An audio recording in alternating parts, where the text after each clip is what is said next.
Olá, meu nome é Valmária Ferraz, sou professora de estatística e hoje eu vou falar em 10 minutos sobre a probabilidade, sobre probabilidade básica, né? Quando a gente fala de probabilidade, a gente sempre está falando de razão de chances, né? Razão de ocorrência, probabilidade de ocorrência. Então, por exemplo, quando eu pergunto, vai chover amanhã ou não vai chover amanhã? Pode ser que sim, pode ser que não, mas com que probabilidade isso ocorre? Né? Qual a probabilidade de uma mulher que está grávida, por exemplo, ter um bebê do sexo masculino ou do sexo feminino? Então, isso são razões de chances, né? Então, isso é o que nos dá uma introdução do que é realmente a nossa probabilidade, tá? Então, quando a gente vai falar de probabilidade, a gente sempre tem que falar um pouco sobre o espaço probabilístico. O espaço probabilístico ele é composto pelo espaço amostral, pelo evento e pelas medidas de probabilidade. Então, esses são as três composições do nosso espaço amostral, o nosso espaço probabilístico. Então, seja um experimento qualquer. E o que é esse experimento? Lançar uma moeda, lançar um dado, qualquer experimento que você queira fazer, né? Desde que você tenha a intenção de medir essa probabilidade de ocorrência, né? De um evento.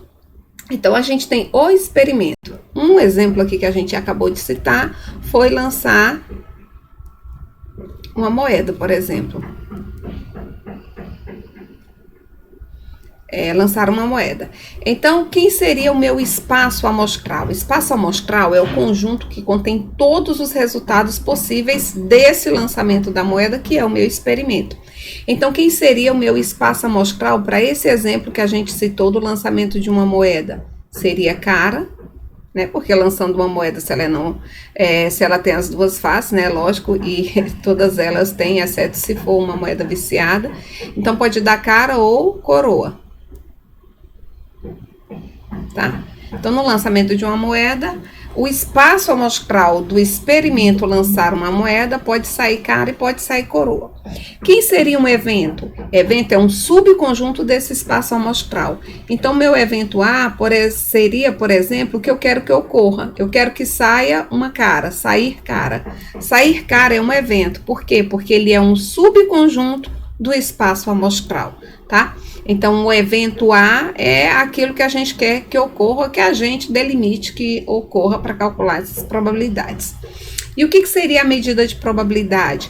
A medida de probabilidade é quando você vai associar esse evento a uma medida dentro dos reais que tenha valores entre 0 e 1. Tá ok? Então, no caso, qual a probabilidade de sair o meu evento A, que é sair cara? Ora, eu tenho dois casos, um deles é favorável, então eu tenho 1 no universo de 2.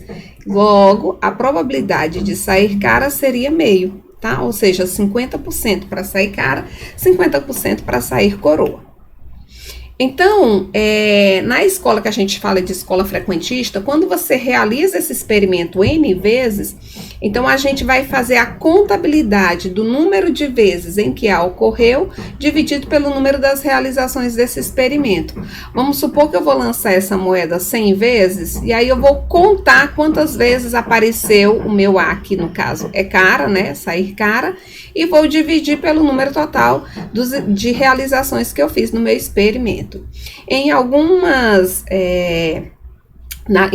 livros, eles colocam como o número de casos favoráveis dividido pelo número total de casos, tá? Você pode encontrar isso aqui nas literaturas. Tá? Então, aqui algumas definições axiomáticas de probabilidade, né? Essas aqui são axiomas. Toda probabilidade tem que ser maior ou igual a zero.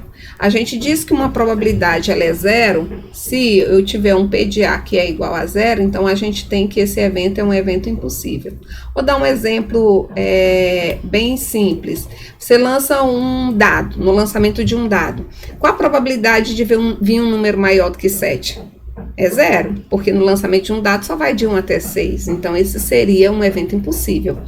E o que seria a probabilidade de S, por exemplo, igual a 1? Então, no lançamento de um dado, por exemplo, qual a probabilidade de vir um número menor do que 7? Aí a probabilidade seria 1, porque todos os números da face de um dado, eles são números menores do que 7. Então, esse evento a gente chama de evento impossível, e o P de um evento A que for igual a 1, a gente diz que é um evento certo, tá? Então, quando você tem a probabilidade igual a 0, é evento impossível, e quando você tem a probabilidade igual a 1, é um evento certo, tá? E aqui esse PS também é a probabilidade lá do espaço amostral. Então, a ocorrência sempre, se o espaço amostral é o conjunto de todos os possíveis casos, então quando você somar todos eles, é claro que vai ter que dar igual a 1, né? Porque ele é o total, e o total em probabilidade significa 1. Se a gente tem dois conjuntos disjuntos separados, né? Então, a probabilidade de A unida a B vai ser igual ao P de A mais o P de B. É só fazer a soma das probabilidades. Algumas outras leis que a gente tem em probabilidade é a probabilidade do A complementar. O A complementar é não ocorrência de A. Não ocorrer A. Por exemplo, se eu lanço um dado e aí nesse lançamento do dado eu quero que dê um número par, então o que seria o A barra?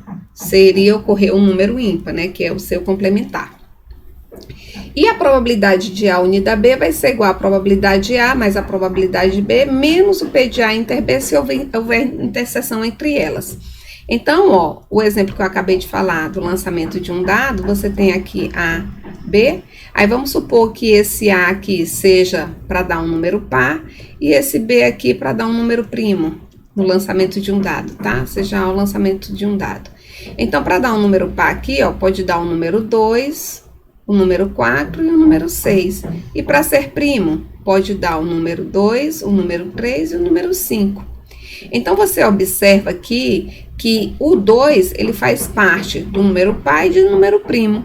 Então, aqui a gente teria que calcular a probabilidade de A, aí conta o 2 uma vez, mais a probabilidade do B, conta o 2 novamente. Então, por isso eu tenho que tirar o P de A interseção B, porque ele foi contado 2 vezes.